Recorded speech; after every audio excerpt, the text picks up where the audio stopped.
যোৱা 17 তাৰিখে মাক লৈ আহিলোঁ। মাৰ বয়স 87 ৰানিং, খাব ল'ব নাই, দুৰ্বল হ'ল। ডক্টৰক দেখালোঁ, তেওঁ তলতে এটা চিট দিলে।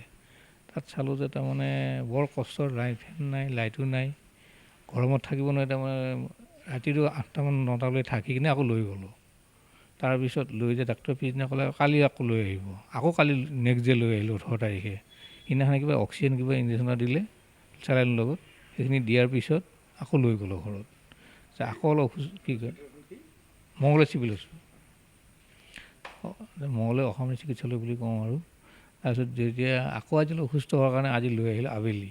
অনাৰ পিছত এই তাতে চিট দিলে, সেই ঠাইতে। তাতো সেই লাইট যেন একো নাই আৰু লাইট ফেনটো একো নাই। গতিকে চুপাৰভাইজাৰক আলোচনা কৰি লৈ পেলাই এটা কেবিন ল'লোঁ। অলপ সুবিধা হ'ব কেবিনটোত, ৰাইজতকৈ অলপমান ধৰ সহায়কো লাগে, বুঢ়া মানুহ আৰু কি কৰিব। ইয়াততো এতিয়ালৈকে তাৰমানে লাইনো নাই, কাৰেণ্টো একো নাই। লাইনটো আছে, জেনেৰেটৰো নাই, একো নাই আৰু। কেবিনৰ সুবিধা পাৰ ডে 1000 টকা দিব লাগে। সেই চাৰ্জিং লাইট লগাই থৈছোঁ। ফেন সেয়া চলি আছে অলপ অলপ।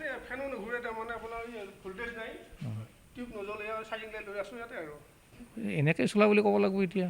নাৰ্ছক ক'লে গ'লে নাৰ্ছে কোনো আমি কি কৰিম আৰু এনেকুৱা কথা।